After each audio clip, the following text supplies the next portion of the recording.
और इबादतें हैं, ऐसे वक्त करना ये भी इबादत है। और इस इबादत की तालीम नबी करीम सल्लल्लाहु अलैहि वसल्लम ने दी। उसी जमाने से लोग वक्त करते हुए आ रहे हैं। आपको याद रखना चाहिए कि पहली सदी,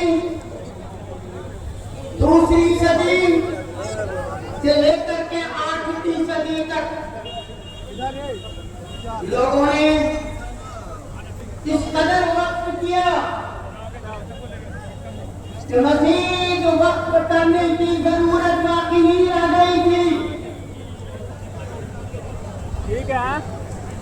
दमिश्क में